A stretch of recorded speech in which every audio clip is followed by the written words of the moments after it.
Human rights పీడబ్ల్యూఏఓ TV channel ప్రేక్షకులకు human rights PWA సంస్థ తరపున హృదయపూర్వక నమస్కారాలు తెలియపరుస్తూ ఈరోజు మనము మన రాష్ట్ర బడ్జెట్కు సంబంధించినటువంటి అంశాలను చర్చిద్దాం. ప్రజా సంక్షేమానికి అభివృద్ధికి బడ్జెట్లో రాష్ట్ర ప్రభుత్వం పెద్దపీట వేసింది.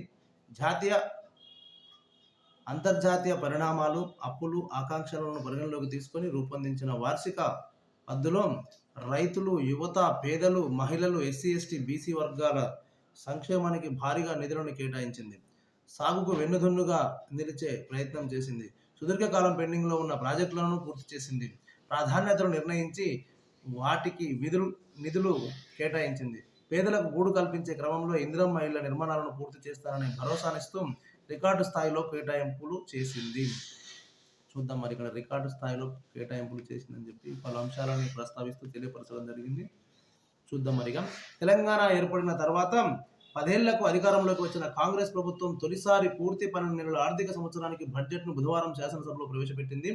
గతేడాది ఫిబ్రవరిలో ఓటాన్ అకౌంట్ తర్వాత జూలైలో మిగిలిన 9 నెలలకు సంబంధించిన బడ్జెట్ను ప్రవేశపెట్టిన విషయం తెలిసిందే.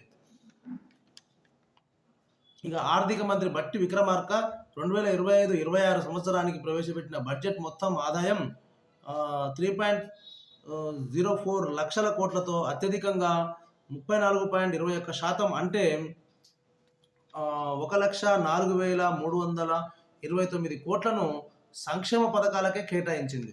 సంక్షేమ పథకాలకు ఎన్ని కోట్లు కేటాయించింది చూడండి. సంక్షేమ పథకాలకు వచ్చేసి 1,04,329 కోట్లు సంక్షేమ పథకాలకే కేటాయించింది. వీటిలోనూ కాంగ్రెస్ పార్టీ ఎన్నికల సమయంలో ఇచ్చిన గ్యారంటీ హామీల అమలుకు సంబంధించిన 9 పథకాలకు కాంగ్రెస్ పార్టీ ఎన్నికల సమయంలో ఇచ్చిన గ్యారంటీ హామీల అమలుకు సంబంధించిన 9 పథకాలకు ఏకంగా 56,084 కోట్లు దక్కినాయి. దేంట్లోకి వెళ్ళి 1,04,329 కోట్లు సంక్షేమ పథకాలకు కేటాయించింది ఇప్పుడు మన ప్రభుత్వం. అయితే ఇందులో మన ఎన్నికలకు సమయంలో 6 ఇచ్చిన గ్యారంటీలు ఏవైతే ఉన్నాయో, హామీలు ఏవైతే ఉన్నాయో వాటి అమలుకు సంబంధించిన 9 పథకాలకు ఇచ్చినటువంటి 9 పథకాలు ఇస్తామని చెప్పి హామీ ఇచ్చింది కదా కాంగ్రెస్ ప్రభుత్వం ఎన్నికలకు ముందు కాంగ్రెస్ వాళ్ళు. మరి వాటికి ఏకంగా ఇట్లో ఎంత కేటాయించడం జరిగిందంటే 56,084 కోట్లు దక్కాయి. అంటే మనకు ఇంచుమించు 50% ఈ యొక్క 9 పథకాలకే కేటాయించడం జరిగిందని మనకు అర్థమవుతుంది. ప్రస్తుత ఏడాదికి ఇవే గ్యారంటీ హామీలకు 47,167 కోట్లు కేటాయించగా, అంటే ఈ ప్రస్తుత ఏడాదికి వచ్చేసి 47,167 కోట్లు కేటాయించగా వచ్చే ఏడాదికి మరో 8,917 కోట్లు పెంచడం గమనార్హం. ఇంకా ఈ మిగిలినటువంటి 8,917 కోట్లు పెంచడం గమనార్హం. ఇక అభివృద్ధి పథకాలను ప్రధానంగా మౌలిక సదుపాయాల కల్పనకు మూలధన వ్యయం కింద 36,504 కోట్లు ఖర్చు చేయనున్నట్లు ప్రకటించింది. దేని కొరకు? మౌలిక సదుపాయాలు కల్పనకు మూలధన వ్యయం క్రింద 36,504 కోట్లు ఖర్చు చేయనున్నట్లు ప్రకటించింది. రాష్ట్ర ఆదాయం మొత్తం 3,04,446.55 కోట్లు ఉంటుందని, అయితే 498.45 కోట్లు అధికంగా వ్యయం ఉందని ప్రభుత్వం వివరించింది. అధికంగా ఎంత వ్యయం ఉందని వివరిస్తుంది ప్రభుత్వము? 498.45 కోట్లు అధికంగా వ్యయం ఉందని ప్రభుత్వం వివరించింది. రాష్ట్ర ఆర్థిక ద్రవ్యలోటు అంటే ఇంకా ఆర్థికంగా ద్రవ్యలోటు రాష్ట్రానికి లోటు ఎంత చేకూరుస్తుందంటే 54,974 కోట్లు ఉంటుందని అంచనా వేసింది. అంటే అంచనా వేసిన వ్యయం కన్నా ఆదాయము 54,009.74 కోట్లు తక్కువగా వస్తుంది. అంటే ఇంకా ఇంత అవసరం పడుతుంది, అంచనా వేసిన దానికన్నా తక్కువ వస్తుంది అనమాట. ఈ ఆర్థిక ద్రవ్యలోటును పూడ్చుకునేందుకు దాదాపు 69,639 కోట్లను కొత్తగా రుణాలుగా సేకరిస్తుంది. ఓకే, మనకు 54,009.74 కోట్లు తక్కువైతే ఈ ఆర్థిక ద్రవ్యలోటును పూడ్చుకునేందుకు దాదాపు 69,639 కోట్లను కొత్తగా రుణాలుగా సేకరిస్తుంది.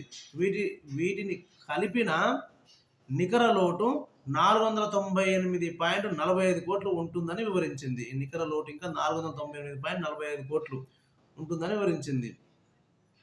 ఇక చూద్దాం ఇంకా.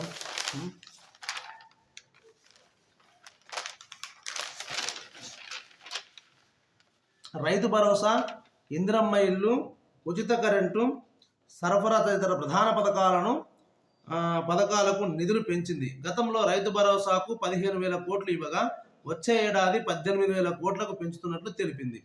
ఇందిరమ్మ ఇళ్లకు 12,571 కోట్లను కేటాయించింది. ఇందిరమ్మ ఇళ్లకు కొత్తగా రాజీవ్ యువ వికాసం, ఇందిరా గిరి జల వికాసం, నెక్స్ట్ సౌర విద్యుత్, గ్రామం నగరాభివృద్ధి పథకాలను వచ్చే ఆర్థిక సంవత్సరంలో ప్రారంభించడానికి నిధులిచ్చింది. ఎస్సీ ఎస్టీ బీసీ మైనారిటీ వర్గాలకు చెందిన నిరుద్యోగ యువతకు గరిష్టంగా 4 లక్షల వరకు సహాయం చేసేందుకు రాజీవ్ యువ వికాసం పథకానికి 6,000 కోట్లను కేటాయించింది. మనము కొత్తగా చెప్పుకుంటున్నాం కదా, రాజీవ్ వికాసం నిరుద్యోగుల కొరకు అని చెప్పేసి గరిష్టంగా 4 లక్షల వరకు సాయం చేసేందుకు రాజీవ్ వికాసం పథకానికి 6,000 కోట్లను కేటాయించింది. జూన్ 2న రాష్ట్ర అవతరణ దినోత్సవం సందర్భంగా ఈ పథకం కింద లబ్ధిదారులకు నిధులు మంజూరు పత్రాలు అందజేయాలని ప్రభుత్వం లక్ష్యంగా పెట్టుకుంది. ఓకే, ఎంపిక చేసిన గ్రామంలోని మొత్తం ఇళ్లకు తాగునీటి బోర్లు, వీధి దీపాలు సహా అన్నింటినీ పౌర విద్యుత్తును అక్కడే ఉత్పత్తి చేసి వినియోగించేలా సౌర గ్రామం పథకాన్ని అమలు చేయడానికి 1,500 కోట్లు కేటాయించింది. సౌర గ్రామం అనే పథకం పెట్టి ఏవైతే ఇప్పుడు కొత్తగా ఇండ్లు ఇస్తుందో ఇందిరమ్మ ఇండ్లు, ఆ గ్రామంలో మొత్తం ఇళ్లకు తాగునీటిని ఏ పథకం ద్వారా ఇందిరమ్మ ఈ పథకం కింద లబ్ధిదారులకు నిధులు మంజూరు పత్రాలు లక్ష్యం పెట్టుకుంది. ఎంపిక చేసిన గ్రామంలోని మొత్తం ఇళ్లకు తాగునీటి బోర్లు, కొన్ని ఎంపిక చేసిన గ్రామాలలో మొత్తం ఇళ్లకట తాగునీటి బోర్లు, వీధి దీపాలతో సహా అన్నింటికి సౌర విద్యుత్ను అక్కడే ఉత్పత్తి చేసి వినియోగించేలా సౌర గ్రామం పథకాన్ని అమలు చేయడానికి 1,500 కోట్లు కేటాయించింది. ఇది కూడా రాష్ట్రంలో కొత్త పథకం అని ఇంధన శాఖ వర్గాలు తెలిపాయి. కరెక్ట్, ఇది సౌర గ్రామం అనేది కొత్త పథకమే. మున్సిపాలిటీల్లో మౌలిక సదుపాయాల కల్పనకు కొత్తగా నగరాభివృద్ధి పథకాన్ని ప్రారంభించింది. 1,000 కోట్లను బడ్జెట్లో తొలిసారి కేటాయించింది. సుదీర్ఘకాలం పెండింగ్లో ఉన్న సాగునీటి ప్రాజెక్టులను పూర్తి చేసేందుకు ప్రాధాన్యాలు నిర్ణయించి 23,373 కోట్లను కేటాయించింది. ఇంకా చూస్తే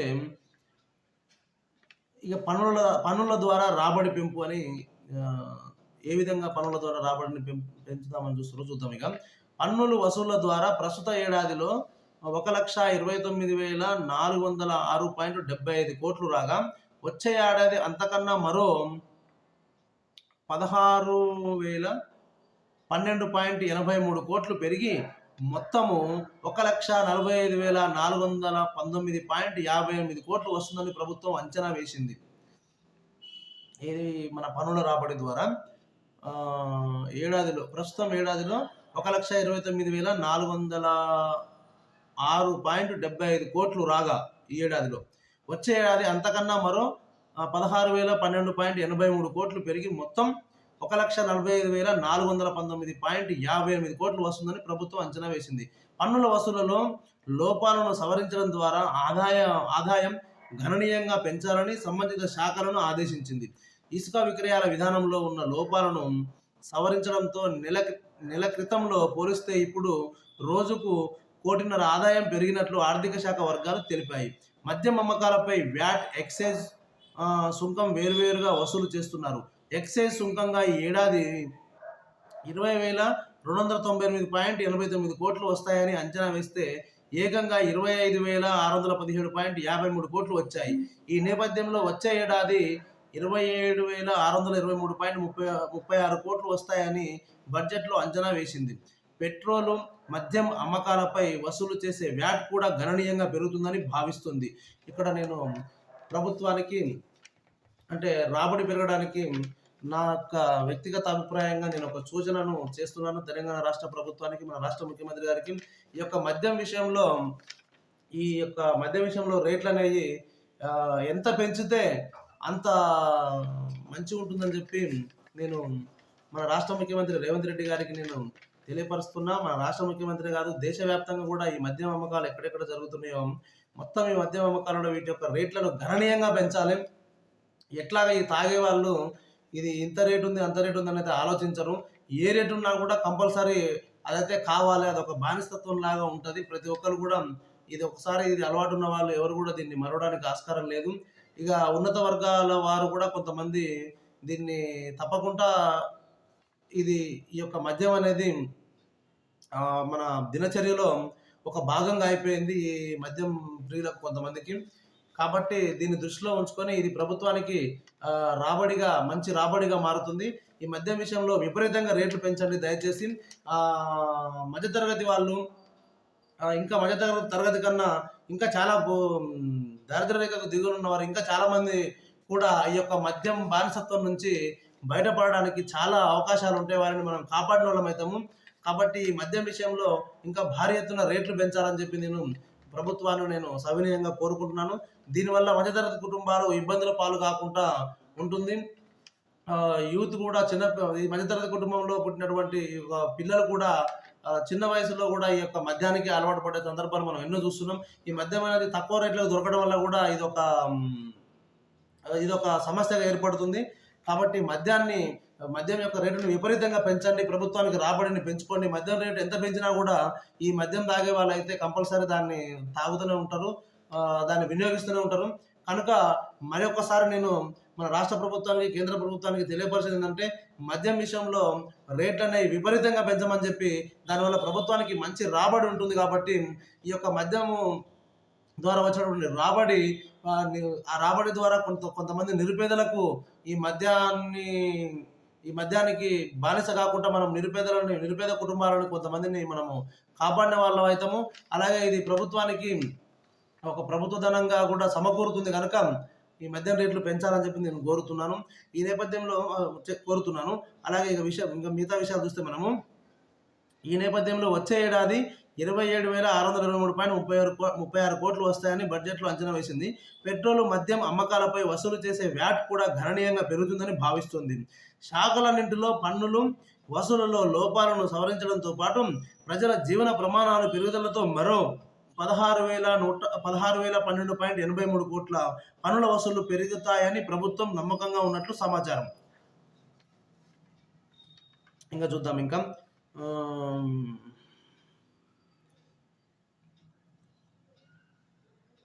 నిధుల సమీకరణ ఎలా చేయాలనేది కూడా ఇక్కడ వివరించడం జరిగింది. గత ఏడాది బడ్జెట్ 2,91,059 కోట్లుగా తొలుత ప్రకటించిన చివరికి ఆదాయం తగ్గడంతో తాజాగా సవరించిన బడ్జెట్ను 2,66,708.69 కోట్లుగా వెల్లడించి వచ్చే ఏడాది ఇంతకన్నా మరో 37,757.86 కోట్లు ఆదాయం పెరుగుతుందనే అంచనాతో మొత్తం బడ్జెట్ను 3,04,446.55 కోట్లుగా చూపించింది. ఇందులో పన్నుల ద్వారా 1,45,419.58 కోట్లు, పన్నేతర ఆదాయం కింద 31,618.77 కోట్లు, కేంద్రం నుంచి గ్రాంట్లుగా 22,782.50 కోట్లు, కేంద్రం పన్నుల్లో రాష్ట్రం వాటా కింద 29,899.77 కోట్లు వస్తాయంది. ఇవన్నీ నేరుగా రాష్ట్ర ప్రభుత్వానికి సమకూరే ఆదాయ పద్దులు.